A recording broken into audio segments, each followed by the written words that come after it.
Y bueno, muchas gracias igualmente a las personas que están conectadas, tanto a la coordinadora del programa, la maestra Nancy Martínez Recio, que nos ayudó a organizar esta masterclass, Educación y Neurociencias, el factor de las funciones ejecutivas, qué sabemos y qué debemos investigar.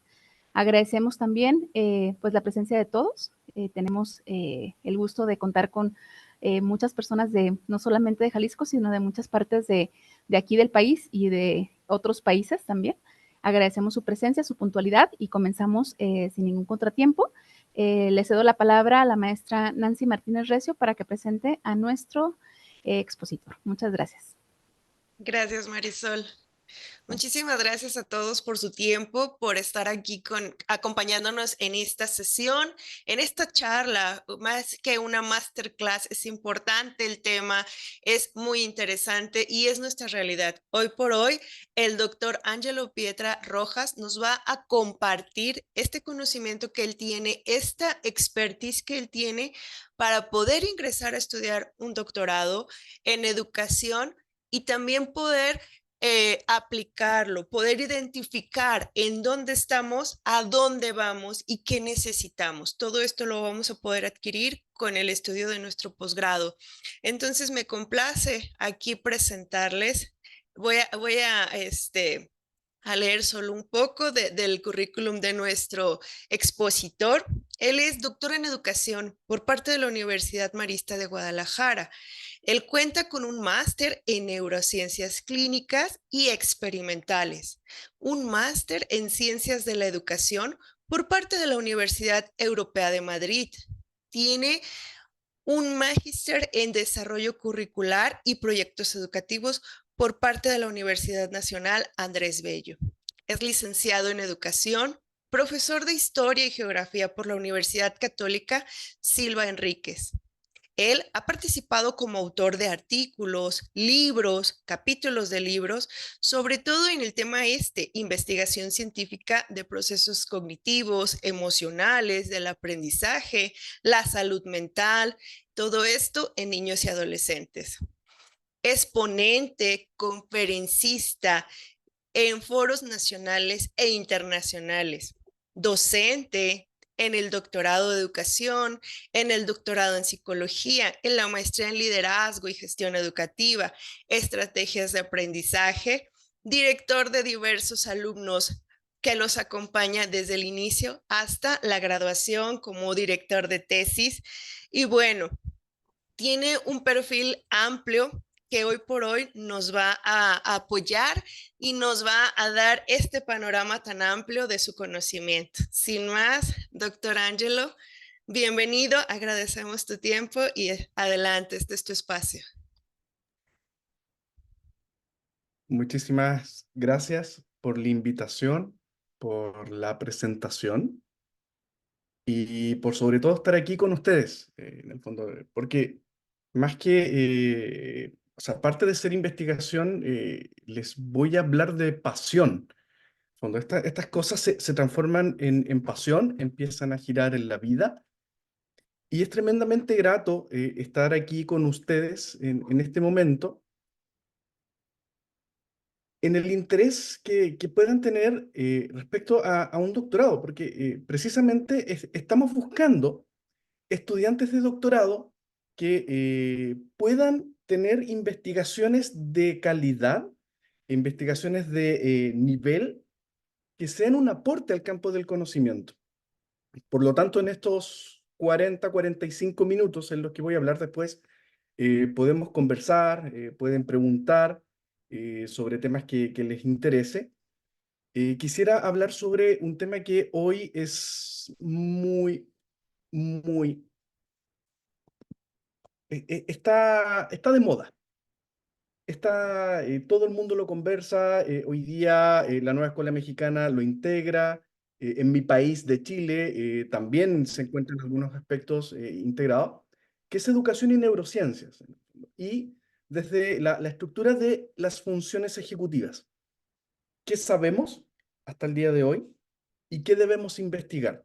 Y qué debemos investigar, tratar de responderlo con ustedes. O sea, si es que están en la duda, en el fondo, sobre algunos temas, tratar de iluminarlos, porque hay una serie de brechas que se presentan hoy en la que necesitamos investigadores, necesitamos personas que nos aporten en este campo, que puedan publicar, que puedan dar a conocer, pero por sobre todo, y en la estructura de educación, hacer que tanto los niños como personas que aprenden y que también enseñan, pero también adultos, equipos de gestión.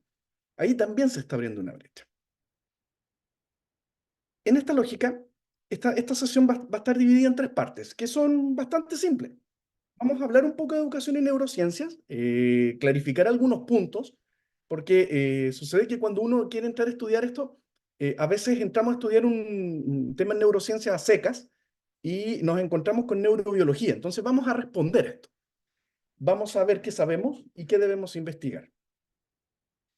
En esta primera parte de educación y neurociencias, quisiera poder establecerlo en una lógica de poder responder dos preguntas. ¿Cómo se investiga en el ámbito de los procesos de enseñanza-aprendizaje? Esto es importante. Y por último, ¿qué naturalezas y limitaciones tienen el conocimiento científico en la educación y las neurociencias? Y lo primero que tenemos que decir es que las neurociencias no son prescriptivas para la educación. Y eso es una realidad. Cuando se dice que no son prescriptivas, en el fondo, no dan la receta para decir cómo un estudiante aprende más o cómo una persona adulta decide lo que decide para su equipo de gestión o cómo en diferentes estructuras didácticas las neurociencias en el fondo pudiese prescribir, eso no existe, sino que entrega orientaciones claras frente a cómo pudiese abordar esta estructura. Por lo tanto, en el cómo se investiga, es increíble todo lo que nos sabes sobre el juego que has estado jugando toda la vida. Mientras más uno se introduce en el campo de las neurociencias y la educación, se abre mayor posibilidad de investigar porque cada vez sabemos menos. Todavía no se establece formas lógicas en las que las neurociencias, en el fondo, pudiesen ser determinantes en ciertas estructuras de aprendizaje, sino que están establecidas según el contexto o nos abren mayor cantidad de dudas. Por ejemplo, la semana pasada, la revista Nature acaba de publicar un elemento clave respecto a las funciones ejecutivas y dice, si lo ponemos en resonancia magnética, no hay ningún cambio cognitivo. Y a todos los que nos dedicamos a este campo, empezamos a preguntarnos, ok, ¿qué sucedió acá? Y algunos criticamos el método, otros criticamos la forma en cómo se realizó el estudio, otros vieron de que no era replicable. Pero cada vez que uno se introduce en esto, se abren mayor cantidad de incógnitas en las que no podemos, en el fondo, poder prescribir. Pero en el ámbito de los procesos de enseñanza-aprendizaje a partir de las neurociencias, las claves están en estos tres puntos. En la neurobiología, en la psicología cognitiva y en la neuropsicología. Neurobiología, psicología cognitiva y neuropsicología. Es importante porque somos pocos los profesores que hablamos sobre neurociencias y educación, sino que son más aquellos que se dedican a la biología, ciencias, psicólogos y neuropsicólogos. Y desde ahí nosotros los profesores tomamos estructuras en las que comenzamos a trabajar en educación. Si no, comiencen a pensar, por ejemplo, cómo se ve el tema de la emoción, cómo se ve el tema del aprendizaje. Y empiecen a pensar en autores. Son psicólogos, son neurobiólogos, en algunos casos químicos, pero somos pocos los profesores que queremos, en el fondo, o los que nos dedicamos a educación, que tratamos de ver cómo este proceso va funcionando. Esto es importante porque cuando nosotros decidimos investigar y por sobre todo cuando decidimos un posgrado, muchas veces caemos en la lógica de entrar a estudiar neurociencias a secas, neurociencias de una forma tal en la que tomamos un máster en neurociencias, a veces hacemos un doctorado en neurociencias, tomamos un diplomado en neurociencias y nos toca este concepto que es de neurobiología, que nos dice mucho sobre puentes hacia la educación que nos indica cómo se produce el aprendizaje a nivel molecular, a nivel celular, de órganos, de sistemas. Nos habla de químicas en algunos casos. Cómo la adrenalina, la serotonina, en el fondo funcionan en el cerebro de tal manera que cuando nosotros regulamos o interactuamos con ciertos tipos de medicamentos, en el fondo, tenemos ciertos procesos cognitivos. Y cuando lo decidimos desde la educación, muchos de los estudiantes, en el fondo, que se dedican a esta investigación, no las terminan, porque no es el campo que pensaban. Lo queremos trasladar hacia la sala de clases y nos cuesta mucho. Y suceden las dudas del trastorno de déficit atencional, el tema del autismo, que hoy día está muy latente. Y desde la neurobiología, en el fondo, solamente se dedica a cómo se produce el aprendizaje a nivel molecular. Un ejemplo de ello es que nos muestra este aparato que es la famosa resonancia magnética, que es como un telescopio que mira hacia el espacio. Hace 40 años atrás, nuestra comunicación con el cerebro solamente era, podríamos decir, mediante telégrafo. Solamente podíamos producir un código Morse que nos daba cierta estructura a través de los electroencefalogramas, y desde ahí se tomaban determinaciones, por ejemplo, como detectar un trastorno de déficit atencional o detectar un Asperger, que es un concepto que ya no se utiliza, o detectar trastornos del sueño. La resonancia magnética nos pasó del telégrafo hasta un telescopio, y un telescopio para mirar no solo la Tierra, sino que mirar el espacio. Esta imagen que ustedes tienen acá refleja parte de eso y cómo esto se puede enfocar en educación. Como por ejemplo, este cerebro tiene la misma escala en la que hay un niño que crece con afecto y educación normal, que es más grande de aquel niño que crece con contención afectiva, educativa y social. Y esto está medido. Esto está investigado, se sabe, y desde ahí, en el fondo, se levanta este puente para poder decir a las instituciones, en el fondo, o a la familia, de que ciertas características de un niño, ¿cierto?, puede definir el tamaño de su cerebro. Estoy diciendo algo que es tremendamente fuerte, pero es así. Pero también nos lleva hacia aspectos que son mucho más sutiles. Por ejemplo, la resonancia magnética hoy día nos da la conexión conectarnos con personas que están en estado vegetativo, por ejemplo. Eso hace 10 años atrás era imposible. Hoy día, la resonancia magnética nos permite conectar con una persona en estado vegetal, en la que le podemos preguntar, por ejemplo, imagina que estás jugando al fútbol. Y si esta persona nos escucha, va a activar esas zonas del cerebro donde se recuerda que está jugando al fútbol. Imagina caminando por tu casa. Imagina estar con tu familia, y se activan estas zonas que son distintas a las deportivas, en las que entra el tema más emocional. Piénsenlo de la siguiente forma.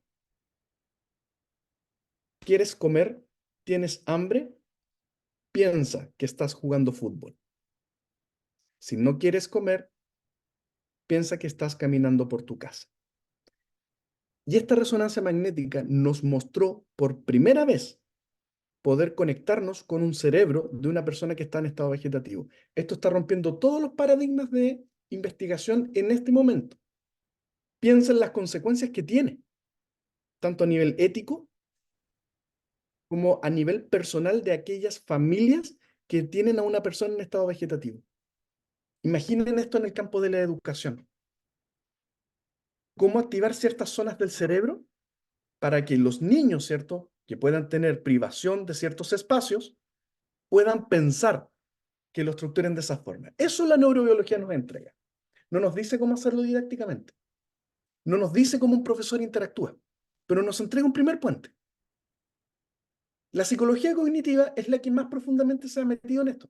Desde aquí deriva la psicología educativa, que es muy distinto al psicólogo clínico, en la que se dedica principalmente en la investigación respecto a los procesos cognitivos, cómo el cerebro obtiene, manipula y almacena información, más centrado en el campo de la memoria.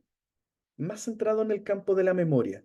Aquí se levantaron varios procesos cognitivos en la que nos demostraron que el cerebro no funciona como cuatro elementos distintos, sino que es uno solo que se interconecta con cada uno de sus procesos, partiendo por el lóbulo frontal, esto es importante, por el lóbulo frontal, ¿cierto? Y después pasa por el occipital, ¿cierto? Llegando incluso hasta el hipotálamo. Esa estructura, esos procesos que ustedes ven en este momento de izquierda a derecha, que pueden ser situaciones puntuales, van a generar una conexión de redes tan profunda que van a definir cómo pensamos, cómo manipulamos, cómo almacenamos cierto tipo de información vinculados a la memoria. La memoria es importante tanto en el proceso de enseñanza como en el proceso de aprendizaje, pero no es prescriptiva. Insisto en ese concepto. Y por último, que hoy día está apareciendo bastante la neuropsicología, en la que fue mucho más directa frente al campo educativo, en la que establece las relaciones de las estructuras cerebrales en torno a los procesos cognitivos y emocionales, pero lo mira desde el déficit, la ausencia de memoria de trabajo, la ausencia de control inhibitorio, la ausencia de toma de decisiones. Y esto, la investigación de neuropsicología, lo toma en un principio, ya Joaquín Fuster comienza a definir los modelos de neuropsicología, en la que se establece, ¿cierto?, en este campo, que los seres humanos somos la única especie que habita la Tierra que está pensando permanentemente en su futuro. ¿Cómo es eso? Piensen por qué están acá, por ejemplo. ¿Por qué están acá? Todo lo que ustedes están pensando en este momento no tiene que ver con una situación actual. Lo de ahora, en este momento, puede traer una consecuencia a futuro. Pero el hecho que ustedes estén permanentemente, nosotros, pensando en el futuro, nos hace como la única especie que tratamos de anticipar nuestro futuro. Y la neuropsicología, en este proceso de anticipación, busca el déficit en este campo. La lógica está en que todo lo que sucede en el pasado, como las leyes, la ética, la memoria semántica, el lenguaje, memoria episódica, la emoción, o incluso los impulsos biológicos, dan cuenta de nuestra estructura presente para poder pensar en el futuro. Tengo hambre, ¿qué comeré en un momento más? ¿Por qué queremos ir a la luna? ¿Por qué estamos ocupando cohetes reciclables? ¿Por qué debemos cuidar el medio ambiente? ¿Por qué debo hidratar mi cuerpo? ¿Por qué no debo comer ese alimento que sé que me hace mal? Porque todo lo llevamos hacia un futuro. Neuropsicología hace esto. Pero ¿dónde está la educación en esto? Cualquiera de los posgrados que nosotros buscamos en neurociencias plenas, y los vínculos que nosotros tratamos de hacer en este campo, el 90% se lo lleva a esto. Se lo lleva a la neurobiología, se lo lleva a la psicología cognitiva y en algunos aspectos la psicología educativa, y se lo lleva a la neuropsicología. Pero desde esta estructura hay tres campos que los toma desde la educación. Pero antes, les quiero presentar a dos amigos. Uno se llama Buba y el otro se llama Kiki. Ninguno de nosotros dos sabe quién es quién. Uno se llama Buba y el otro se llama Kiki. Les pregunto, y lo pueden escribir en el chat para no hacerlo tan monótono. ¿Quién cree que el personaje de color naranjo, ¿cierto?, se llama Kiki? Y que, ¿quién cree eso?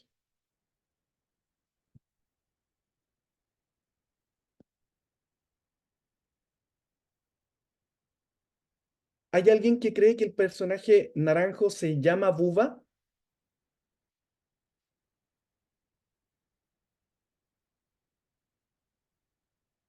Perfecto, perfecto. ¿Quién? ¿Adriana? Ciro. Ciro cree que el personaje de la izquierda se llama Buba. Perfecto. Y Laura también. La pregunta es, ¿por qué creerían que se llama BUBA? Este es un experimento que se desarrolló en la Universidad de Wisconsin, tiene más de 60 años, y nos da el primer lineamiento que tiene en el nexo entre neurociencias y educación. Y tiene que ver con que las decisiones que nosotros tomamos como humanos están determinadas por los elementos que conocemos y no por los que no conocemos. Esto es súper importante porque la neuropsicología, cuando establece esta estructura de futuro, lo que dice que la toma de decisiones no se hacen con elementos que vamos a conocer ahora, sino que se establece con todo lo que ya sabemos. Entonces, por ejemplo, si se hace este ejercicio tan simple como el de Kiki Buba, y uno pregunta, la gran mayoría de las personas siempre responde lo que ustedes acaban de responder, de que el personaje naranjo se llama Kiki y el personaje más morado se llama Buba. La pregunta es ¿por qué? Y es bien simple, porque son elementos que nosotros, lo podríamos decir al revés, Nicolás, podríamos decir Buba y después Kiki. La clave está que en términos neurocognitivos, lo que nosotros conocemos en este momento de un personaje como Ángel, a quien ustedes no conocen, con dos figuras que probablemente las vieron, que les dice Kiki y Buba, o Buba y Kiki, lo único que conocían en ese momento para poder tomar la decisión era el lenguaje. Si yo les hablo con la K, la T, la P, lo que se está estableciendo es un quiebre en el lenguaje. Y ese elemento cognitivo que nosotros conocemos lo asociamos inmediatamente a estructuras más rígidas o más de quiebre, como el personaje que está de color naranja. Y si se hubiese preguntado por Buba primero, lo más probable es que hubiesen dicho el personaje de color morado, color lila, por la B, la D, que son elementos del lenguaje que nosotros conocemos. Esta información es súper importante, es tremendamente importante, porque define en el fondo cómo nosotros decidimos lo que vamos a hacer frente a algo que no conocemos. Lo mismo sucede con las personas, lo mismo sucede con las interacciones humanas, lo mismo sucede entre estudiantes, entre profesor-estudiantes, estudiantes-profesor, decisiones de equipo directivo, decisiones pedagógicas de un profesor, están permanentemente determinadas. Por lo tanto, ya tenemos dos elementos que son importantes. La primera es que desde el campo de la psicología cognitiva, perdón, desde el campo de la psicología cognitiva, el primer filtro cerebral es desde el lóbulo frontal hacia el resto del cerebro. Y lo segundo es que somos capaces de tomar decisiones hacia el futuro con elementos que ya conocemos. Y desde ahí empiezan a aparecer estos conceptos. Neurociencias y educación, como el título de esta presentación, neurociencias de la educación y un concepto nuevo que es el de neuroeducación. En cualquiera de las tres, ustedes van a encontrar lo mismo. ¿Y qué significa esto? Es el vínculo directo entre los procesos de enseñanza-aprendizaje con procesos cerebrales que están sucediendo en cada uno de nosotros. En cualquiera de sus dimensiones.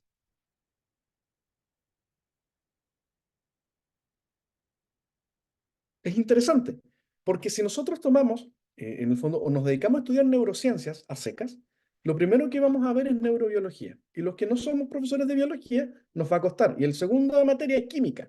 Y si no somos químicos, nos va a costar el triple. Esto se ha visto.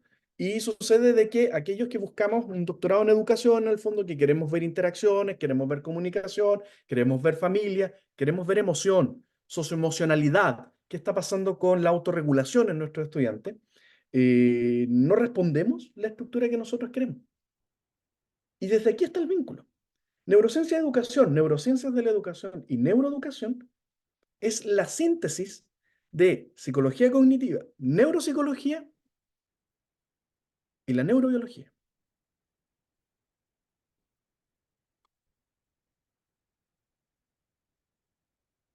Desde los procesos de investigación, sabemos abiertamente que uno de los elementos clave en los procesos de enseñanza-aprendizaje son los procesos cognitivos. Y desde aquí hay mucha investigación. Aquí hay una serie de metaanálisis que establecen que la memoria, metaanálisis.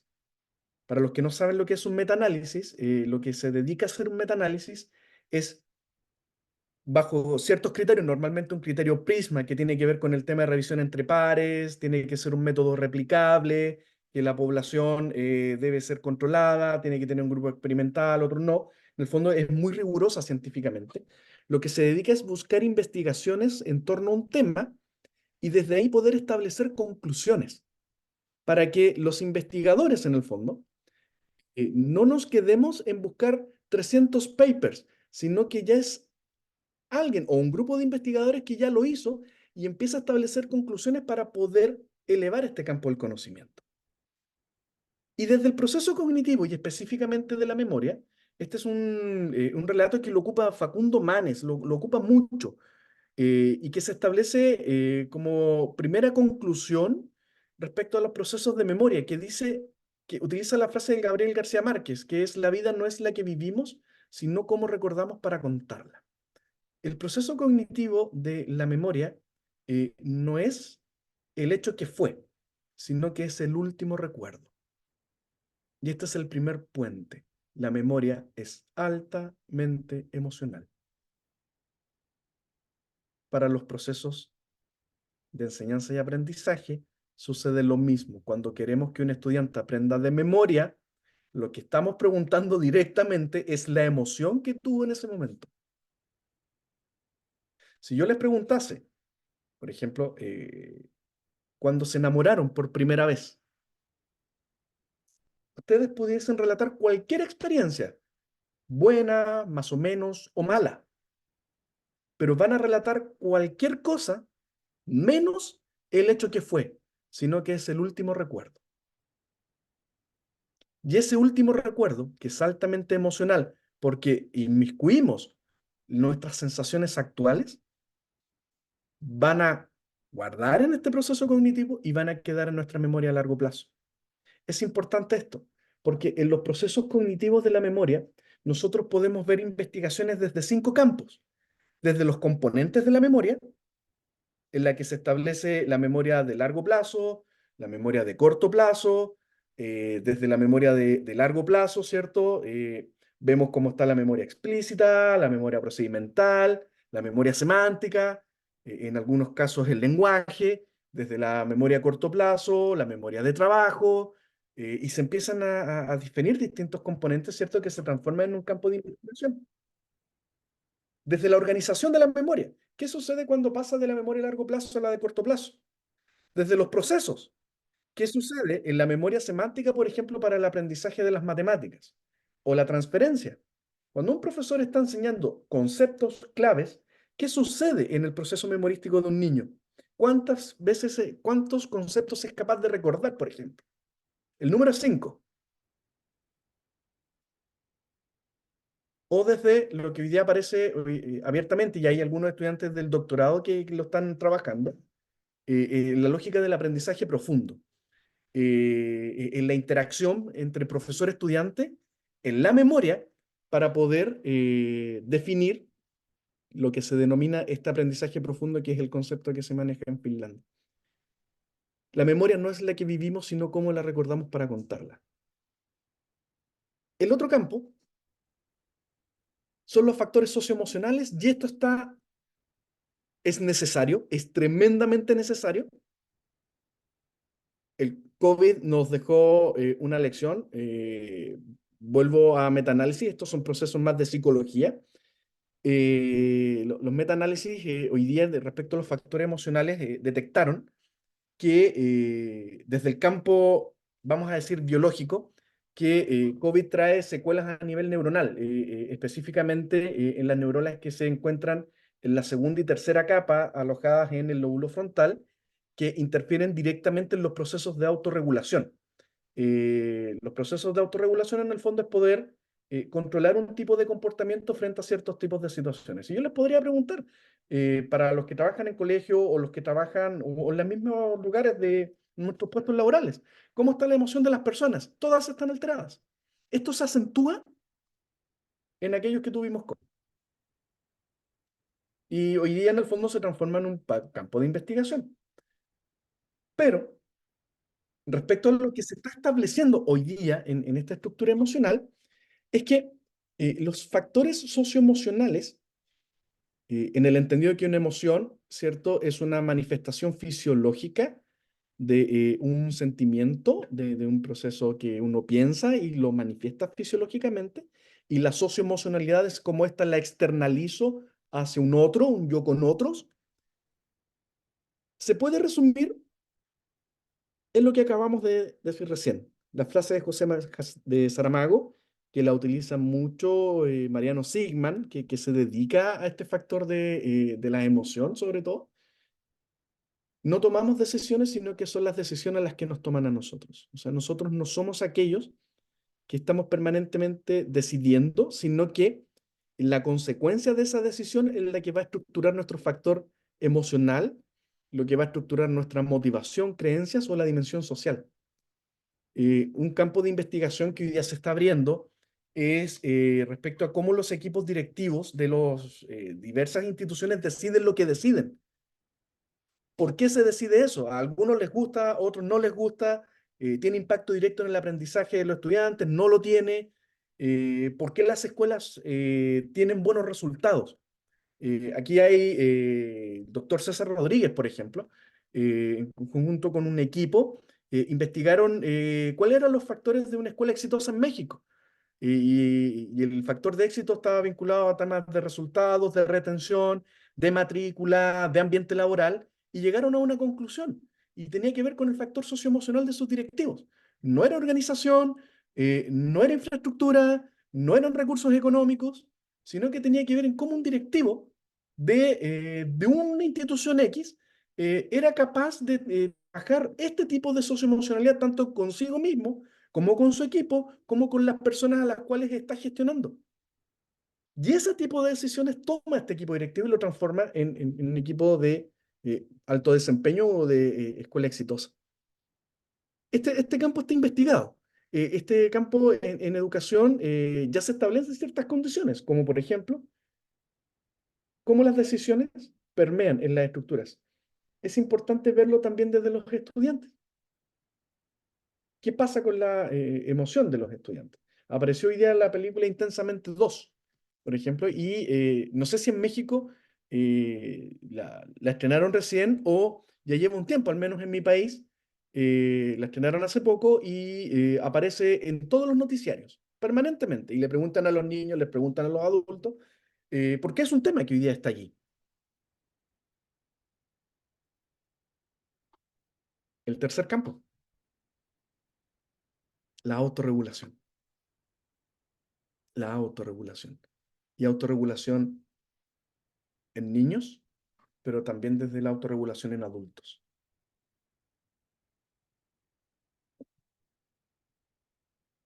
El escritor argentino Jorge Luis Borges, en un libro maravilloso que se llama Runas Circulares, no es ruinas, es runas circulares.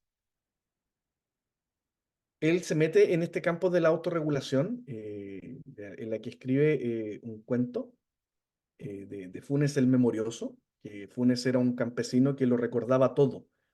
Entonces Funes tenía que pasar 24 horas del día siguiente para recordar lo que pasó el día anterior, porque lo recordaba todo. El problema de Funes era que él no tenía autocontrol, que no tenía autorregulación. No era capaz de poder seleccionar, en el fondo, lo importante para poder definir, ¿cierto?, cómo estaré yo en este momento. Da el tema de la importancia del sueño en ese proceso, sobre todo en el aspecto de la resiliencia. Pero en estricto rigor, lo que se establece desde la autorregulación son procesos que están muy vinculados al lóbulo frontal, autocontrol, autorregulación, y un proceso que tiene que ver con el factor de la toma de decisiones.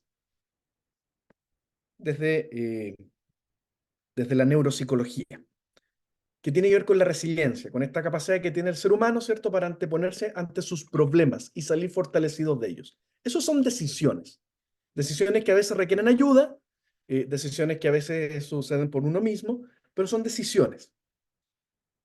Por lo tanto, en resumidas cuentas, para cerrar esta primera parte de la pregunta, ¿cómo se investiga en el ámbito de los procesos de enseñanza-aprendizaje? Tenemos estos tres. Desde la memoria, desde los procesos cognitivos, desde los procesos socioemocionales y también desde la autorregulación, tanto en niños como en adultos. Pero también tenemos que establecer limitaciones. Aquí estamos tremendamente limitados. Y la primera limitación tiene que ver con algo que está tremendamente instalado en nuestros procesos educativos y que requieren investigación. Requieren mucha investigación. Los famosos neuromitos, y lo que se denomina neuromitos son aquellas limitaciones que tiene el conocimiento científico en el establecimiento de ciertos procesos, sobre todo neuronales, llamémoslos cognitivos, emocionales, en las que se definen ciertas estructuras que no tienen respaldo científico. Como por ejemplo, y esto no voy a profundizar en esto porque esto requiere otra conferencia, ¿sí? Y podríamos hablar otra hora más, ¿sí? En algún momento lo podremos hacer. Pero refiere a los estilos de aprendizaje que están muy instalados en el currículum, muy instalados en el currículum. Refiere a los periodos críticos y entornos enriquecidos, como por ejemplo el tema de la música de Bach, antes de cuando el bebé está en periodo de gestación, y yo le pongo Bach, ¿cierto? Y se supone que va a salir superdotado. Eso también está súper instalado en las personas. Eh, Pregúntalo. El tema de los entornos enriquecidos, en el fondo, la enseñanza de un segundo idioma antes de los 3 años, por ejemplo. O sobrepoblar una sala de clases con distintos estímulos, en el fondo, que en teoría van a generar más aprendizaje. El tema de la potencia cerebral, esto está muy instalado, sobre todo cuando se establece, así como si yo enseño la clase invertida, por ejemplo, voy a potenciar el cerebro de esta manera. Tampoco tiene respaldo científico, lo pueden preguntar si quieren para que lo discutamos, porque ya me estoy viendo y estoy muy cerca de la hora. Y los hemisferios dominantes, en el fondo, de que las personas que tienen el hemisferio izquierdo, en el fondo, son personas más racionales, los que el hemisferio derecho son más sentimentales. Ya desde el proceso de la neuropsicología establecía de que no, el cerebro es uno solo y se interconecta con cada uno de los hemisferios para poder establecer distintos tipos de procesos. Pero hemos hablado bastante, hemos nombrado varias veces el lóbulo frontal. Y aquí vamos a la centralidad del asunto, el factor de las funciones ejecutivas. Tanto desde la neurobiología, psicología cognitiva, neuropsicología, procesos educativos, aparecen esta serie de habilidades que si ustedes buscan en Google en este momento, y no voy a profundizar, si buscan en Google van a encontrar alrededor de 17 millones de resultados que van a explicar lo que es funciones ejecutivas. Algunas bien, otras no tanto, pero lo que se sabe es que las funciones ejecutivas se encuentran en el lóbulo frontal y el resumen de esto es que hacen consciente la acción. Hacen consciente la acción. Hacer consciente la acción. Hacer consciente que voy a memorizar, hacer consciente que voy a poner atención, hacer consciente que me voy a autorregular, que voy a flexibilizar. La clave está es que la evidencia de investigación en esto ya es más o menos concluyente en esto. Más o menos, porque no es prescriptiva. ¿Qué sabemos? Este es el resumen. Hay 3 funciones ejecutivas que están directamente vinculadas en la educación. Hay 3. Está suficientemente investigado, hay varios metaanálisis que dan cuenta de este proceso. Javier Tirapu el año pasado publicó un metaanálisis donde las últimas 200 investigaciones de funciones ejecutivas dicen que las que más dan cuenta en educación son 3. Para que un niño pueda aprender a leer, a escribir, a razonamiento, a sumar, a restar. Memoria de trabajo, que incluye la matemática mental, reordenar, etc. El control inhibitorio, que en algunos casos se vincula con la atención, y la flexibilidad cognitiva, que es la que está un poco más abajo. Todas las investigaciones que trabajan estas tres siempre van a dar cuenta de que la mejora de un proceso de aprendizaje está vinculada con esto. Esto está súper investigado. Esto es un modelo que lo genera Adele Diamond, que es una de las figuras mundiales frente a este tema. Está adaptado desde un paper que se llama Cartografía de las Funciones Ejecutivas para entender que esto está suficientemente investigado. O sea, ya desde aquí en el fondo hay que empezar a profundizar ciertos procesos. ¿Qué sabemos? Y aquí voy a avanzar un poco rápido. Sabemos que el entrenamiento de funciones ejecutivas al interior de las instituciones educativas parece transferirse, pero la transferencia siempre es estrecha. ¿Qué quiere decir esto? De que los números nunca son grandes. Cuando los números son maravillosos o mágicos, hay que plantear el fenómeno la duda. Parecen transferirse, pero estos números no son gigantescos. No es que un niño no sabía leer y hoy día sabe leer todo. No, no, eso no existe. Sino que se transfiere, pero la transferencia siempre es marginal. Si se observan ganancias de funciones ejecutivas, depende exclusivamente del tiempo a practicar. ¿Qué significa esto? De que debe ser sistemático, debe ser constante y hay un número mágico que al menos arroja la investigación. No hay ninguna, al menos que tenga este método Prisma, no hay ninguna que diga menos de 36 veces esto resulta. O sea, todas las que tienen procesos de mejora establecen el número de 36 intervenciones de la función ejecutiva. Y desde ahí comienza a verse mejoras. También sabemos que el hecho de observar mejoras en funciones ejecutivas depende de la forma en que se presenta una actividad y cómo se realiza. O sea, no cualquier actividad mejora funciones ejecutivas, sino que tiene que tener una estructura detrás. Una estructura que la trabaje, pero la trabaje de forma explícita y no las trabaja todas al mismo tiempo. Deben ser desafiadas continuamente para ver mejoras, no solo utilizadas, sino desafiadas. Esto quiere decir que si yo voy a trabajar control inhibitorio en un niño de preescolar, el control inhibitorio, por ejemplo, levante la mano para hablar. Después, posteriormente, es levante la mano y deje el lápiz en la mesa. Levante la mano, deje el lápiz en la mesa, ¿cierto? Y diga gracias al finalizar. Y usted va constantemente desafiando este proceso cognitivo para ver mejoras. Si usted hace permanentemente lo mismo, probablemente no vea algún tipo de transferencia. Las personas que tienen funciones ejecutivas más pobres están en mayor detrimento, en el entendido que son altamente permeables al entorno socioeconómico, son las que tienen mayor beneficio. Y es visto de que las mujeres que están en un contexto de mayor vulnerabilidad, tanto social, económica y cultural, cuando se establece un programa de intervención de funciones ejecutivas, son las que más beneficios tienen aún. Una vez que termina la práctica, los beneficios disminuyen, eso también se sabe. Por lo tanto, si usted quiere entrar en esta materia, debe tener muy claro esto, porque también hay una responsabilidad social frente a este tema. Y esto que está muy famoso, la semana pasada tocaba ver una persona que hablaba sobre esto respecto al tema deportivo. Para las personas que están más vinculadas en esto, el ejercicio aeróbico, entrenamiento de resistencia, si no tiene el componente cognitivo, no produce beneficio en funciones ejecutivas. O sea, el salir a correr o el levantar pesas o hacer cualquier ejercicio no va a mejorar por sí las funciones ejecutivas, sino que tiene que introducir este ejercicio de mejorar la función ejecutiva que quisiera tener. Si no, no va a pasar absolutamente nada. Dicho esto, ¿qué debemos investigar? Y esto genera más dudas que certezas. Genera más dudas que certezas y esto es una invitación para aquellos que les interesa este tema de educación y neurociencias. ¿Qué debemos investigar? Y aquí estamos buscando tesistas para que puedan introducir en esto.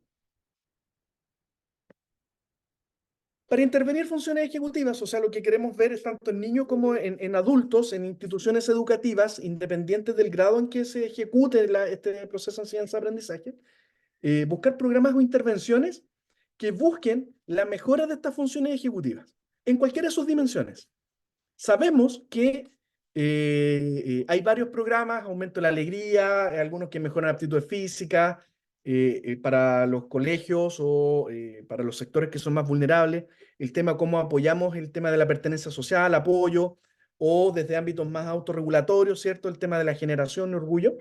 Hoy día hay un estudiante que está trabajando en un programa de intervención del aumento de la alegría con la risa y el humor, en el fondo, en las clases de lenguaje y comunicación, y cómo esto, en el fondo, va a desarrollar, y esperamos que así sea, funciones ejecutivas.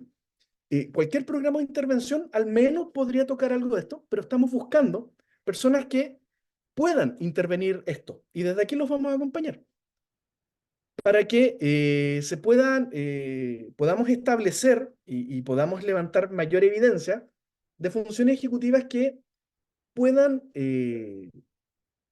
puedan generar mayor procesos de adaptación hacia la toma de decisiones en el futuro.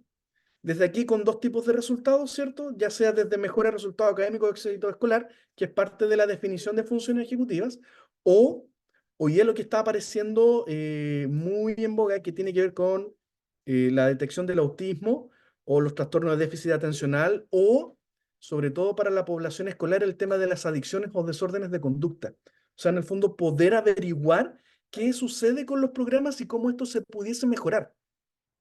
¿Sí? Y esta es una invitación. Si es que alguien está en duda, aquí hay algo que debemos investigar. Con esto termino, queridos, que he hablado mucho. Tenemos varias preguntas, varias preguntas. Y la primera es si es que el simple entrenamiento de funciones ejecutivas hace que estas aumenten o no. O dependen de la tarea de funciones ejecutivas, el ejercicio de mejorar memoria, o se pueden vincular al contexto. ¿Cuánto duran los beneficios, sabiendo de que una vez que se deja de trabajar funciones ejecutivas, estas se pierden? ¿Cuánto duran, por ejemplo? Que son investigaciones más de carácter longitudinal. ¿Qué factores afectan la duración de los beneficios de función ejecutiva? ¿Cuáles son los mejores métodos para desarrollar funciones ejecutivas? Esto no está establecido. ¿Están dentro del currículo escolar? ¿Están fuera del currículo escolar? Para un equipo directivo de alto desempeño, ¿son ciertas lógicas las que permiten que esto se transforme de esta manera o no? ¿El apoyo emocional, social o físico es clave para un beneficio de funciones ejecutivas? Necesitamos estudiantes de doctorado que visibilicen esto, porque no es concluyente, pero no lo hemos visto ni en contextos, eh, no hay tanta evidencia frente a este campo, por lo tanto ahí quedamos ahí en un vaivén, pero siendo, ya he hablado bastante, pero se levantan más dudas que certezas. Sabemos lo que funciona, sabemos lo que no funciona, pero también una serie de preguntas en el fondo en este campo vinculadas a la educación y las neurociencias que al menos pudiesen permitir que nuestros niños aprendan más y mejor, pero por sobre todo tomen las mejores decisiones para sus vidas. Muchísimas gracias y que tengan una muy buena tarde.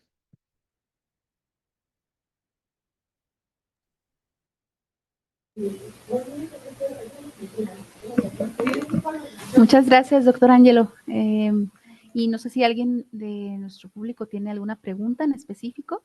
Puede abrir su micrófono y también, no sé si por el chat tenemos algunas preguntas o lo quieran escribir. Con mucho gusto podemos aprovechar estos últimos minutos para que nos ayude a contestar el doctor Ángelo.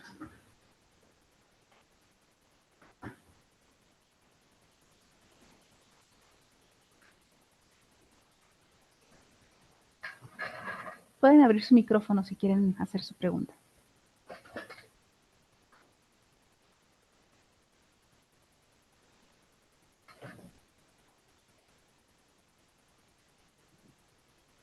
Doctor Ángelo, buenas tardes, si me permites, Marisol. Luis Sí, Osegueda. gracias. Gracias. Bienvenido. Doctor Ángelo, gusto en saludarle de nuevo. Ha mencionado durante la charla del día de hoy que hay asignaturas o áreas o temas que no todos dominamos dependiendo del área de donde vengamos. Pongo un ejemplo. Si yo vengo de estudiar como licenciatura e incluso como una maestría en educación, la licenciatura en educación, desconozco un poco de bioquímica, de química, de neurotransmisores, etcétera, y lo mismo pasa en el área de psicología. En fin, ¿qué recomienda comenzar a leer para que al momento que lleguemos al doctorado? Yo estoy en tercer semestre, pero me parece una pregunta interesante en retrospectiva. Para poder abordar estos temas, ¿qué tipo de lectura o por dónde comenzar a leer acerca de ellos? ¿Me explico? Sí, Luis, y te agradezco la pregunta porque haces una pregunta de pasión, en el fondo. Porque todos los que comenzamos a estructurar este tema de neurociencias, nos sucede exactamente lo mismo. No somos expertos en ciertas materias. O sea, yo no soy biólogo, yo soy profesor de historia. Por lo tanto, la pregunta es cómo integro este fenómeno. Y en el campo de la educación, y que son personas que tienen una pluma maravillosa, yo recomiendo abiertamente a Joaquín Fuster, un libro que se llama Cerebro y Libertad, que es un libro base de neurociencias, pero lo escribe de tal forma que lo hace entendible para todo el mundo. O sea, lo podría perfectamente hacer leer en estudiantes de secundaria. Y los estudiantes van a aprender de neurociencias, porque lo escribe de una forma tan maravillosa que es el primer libro que engancha. Ya desde lecturas un poco más técnicas, ya leyendo Cerebro y Libertad, hay un libro de Samuel Cosling que se llama Procesos Cognitivos.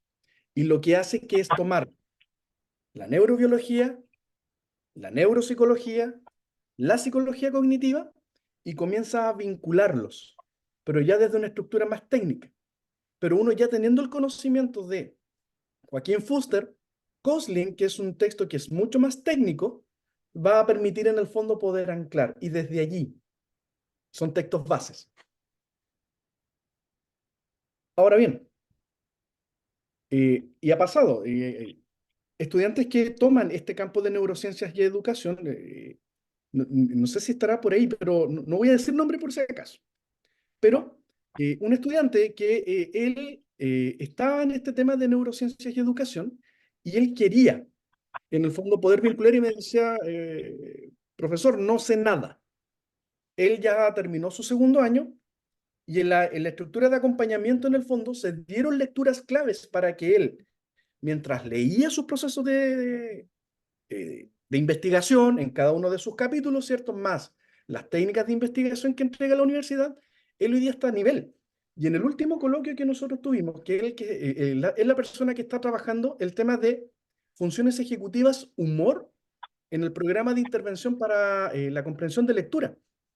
Y fue capaz, y lo digo porque yo estaba presente, fue capaz de poder dialogar con referencias latinoamericanas en este campo de las mejores universidades, que el coloquio se transformó en un proceso de conversación y no fue lo que él presentara, sino que lo presentó de tal forma, 2 años, 2 años. Por lo tanto, siempre en lectura básica.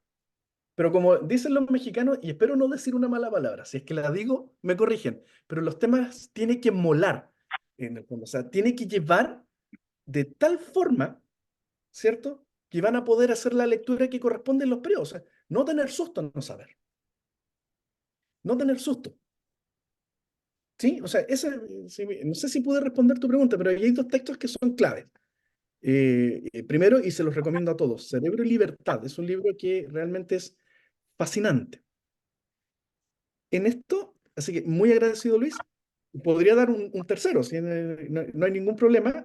Para los que gustan de ya de procesos más químicos, vuelvo a Fuster, hay un libro que está en inglés que se llama The Prefrontal Cortex, que explica todo el fenómeno neuronal de las funciones ejecutivas desde todas las aristas posibles, desde las neuroimágenes, ¿cierto? Resonancias magnéticas, tomografías SPECT, desde el proceso químico, e incluso habla desde los medicamentos que son necesarios para estructurar ciertos procesos, desde el proceso neuropsicológico en torno al déficit, desde el fenómeno, y en algunos casos lo toma desde el fenómeno educativo. La última versión es del 2017, y es un libro que está hoy día allí, que si los acompaño yo, lo van a leer. Por lo tanto, ahí tienes un tercer libro que es clave. Con eso vas a ir a cualquier parte. Y realmente lo vas a poder estructurar de manera muy bien. El Cerebro en autor del libertad, prefrontal córtex el tercero y el segundo. Procesos Cognitivos de Samuel Gracias, doctor. Kosling, y Patty nos pregunta, Samuel Kosling.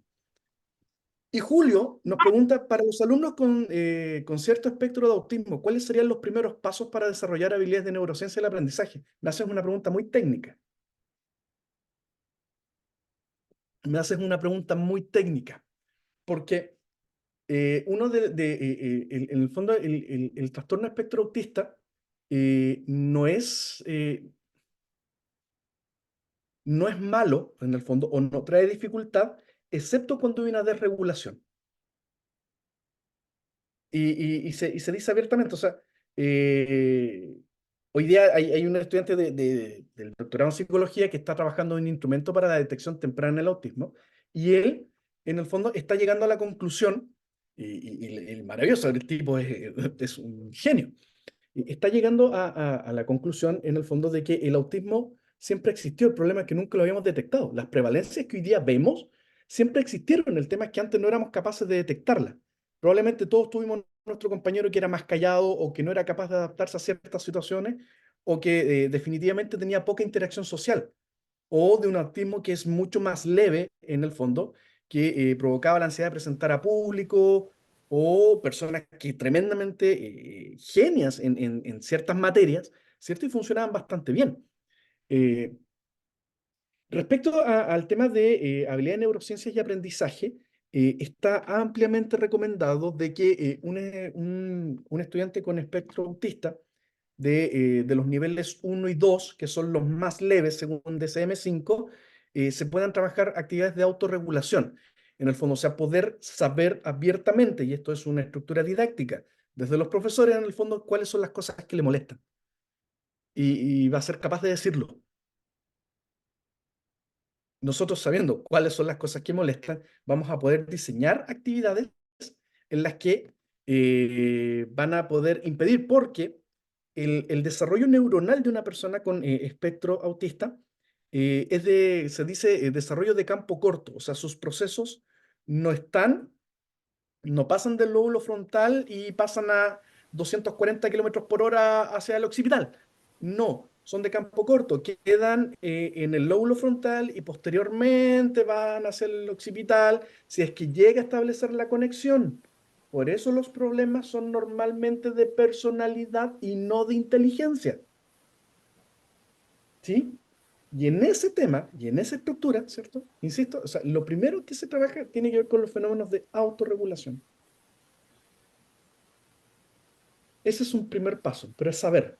O sea, las personas que están con él, saber. Y desde ahí entra la neuropsicología, diagnosticar en él. No sé si respondí tu pregunta, Julio, pero por ahí va este tema, que es mucho más profundo. Es mucho más profundo de lo que acabo de mencionar.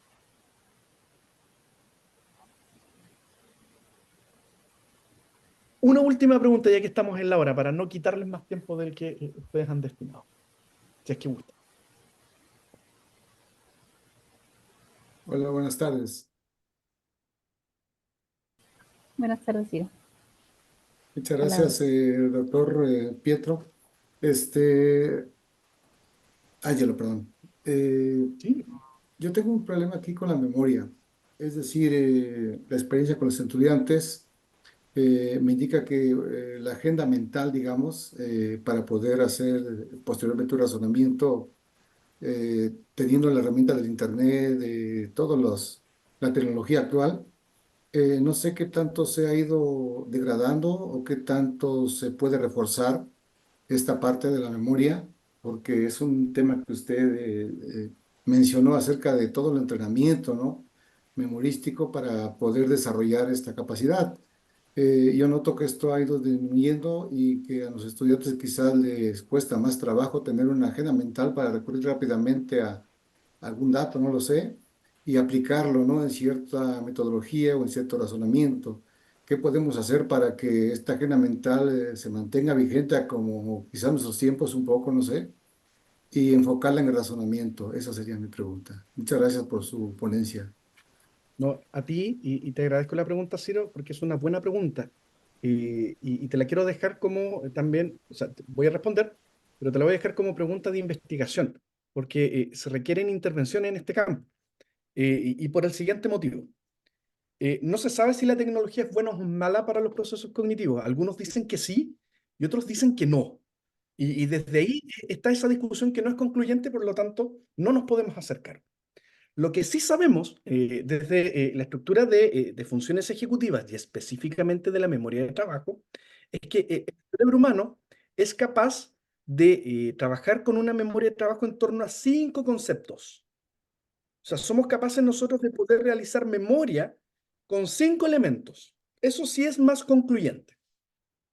¿Qué quiere decir esto? Que cuando nosotros incorporamos un sexto elemento, como un factor estresor, o como cuando vamos manejando y miramos el WhatsApp, ¿cierto? Y queremos responder y chocamos en el fondo y nunca vimos al otro auto, en el fondo es porque integramos los procesos 6, 7, 8, que el cerebro humano no es capaz de procesar. Sabemos que la tecnología en el fondo activa de manera, vamos a decir, adrenalínica este proceso de memoria, sobre todo el tema de los juegos, y a algunos investigadores les llama la atención esto, de cómo hacer memorizar más mediante el juego. Pero cuando no lo regulamos, cuando no lo tenemos, lo que sucede es precisamente lo que tú mencionas, Ciro. El cerebro no es capaz de procesarlo, no lo puede procesar. Imagina esto en un proceso de interacción de enseñanza-aprendizaje. Y si yo no trabajo funciones ejecutivas, o en el fondo, o no lo trabajo en torno a esta lógica, los beneficios en el fondo van a ir disminuyendo, eso sí también lo sabemos. O en estudiantes que están en contextos de más vulnerabilidad cultural, social, económica, y tienen esta interacción con la tecnología, en el fondo siempre van a tener este detrimento de funciones ejecutivas. La pregunta es, ¿qué hacemos para que esto no suceda? Te lo dejo así como en un paralelo. ¿Cómo trabajamos? Memoria de trabajo para que estos estudiantes, ¿cierto?, que tienen este impacto de la tecnología, no tengan este detrimento de la memoria. Sabemos que los procesos 6, 7 y 8 generan este control alt suprimir de los computadores, ¿cierto?, que lo reinician. Y quedamos así como, ¿qué me decía, profesor? No recuerdo nada de lo que usted me enseñó. Bien, eso es lo que sucede, eso es lo que pasa, eso es lo que se estructura, ¿no? Y se requieren intervenciones de ese tipo, probablemente utilizando la misma tecnología o no. Entonces, desde allí en el fondo, se sabe que se puede mejorar, se sabe que hay transferencias estrechas, que se puede vincular, pero ¿cómo intencionamos esta estructura, cierto, para poder llevar hacia un mejor proceso de aprendizaje hoy día en estudiantes? Que lo que vemos hoy día en las salas de clase es que no hay mayor memorización, no hay mayor autocontrol, no hay mayor flexibilidad cognitiva, hay un detrimento del lenguaje. Y hoy día esto sumar lo que les mencionaba del COVID en el fondo, que a todos nos desreguló. Eso, estimado Ciro. Muchas Así que, gracias, muy amable. no, a ti Felicidades por su ponencia. Muchísimas gracias y muchísimas gracias, doctor Ángelo, por esta plática, la verdad, muy emocionante, muy interesante. Y bueno, esa es una probadita de la calidad de los maestros que nosotros tenemos en nuestros doctorados, bueno, y en todos nuestros posgrados. Ojalá que les quede esa semillita para las personas que están interesadas en ingresar a algún programa de posgrados. Con mucho gusto son bienvenidos. los vamos a invitar, ya tenemos sus datos, de algunos ya he tenido contacto y seguimiento con ustedes, algunos otros son nuevos, pero con mucho gusto les vamos a seguir invitando a este tipo de charlas, masterclass, para que ustedes puedan irse empapando de pues todo lo que pueden tener dentro de un posgrado al inscribirse, ¿verdad? Entonces, ojalá que puedan participar también en sesiones informativas que próximamente vamos a tener de los diferentes programas que nosotros tenemos actualmente. Entonces, pues muchas gracias por su participación, por su escucha. Muchas gracias de nuevo, doctor Ángelo. Esperamos tenerlo pronto, muy pronto, con su gran conocimiento y su expertise. Muchísimas gracias a todos. Y bueno, pues para servir, estamos para servirles. Muchas gracias. Gracias. Muchas gracias, doctora, también. Bonita tarde. Muchas gracias, Marisol. Gracias, doctor. Hasta Gracias, luego. doctor Nancy. Bye. Gracias. Gracias, maestro Luis.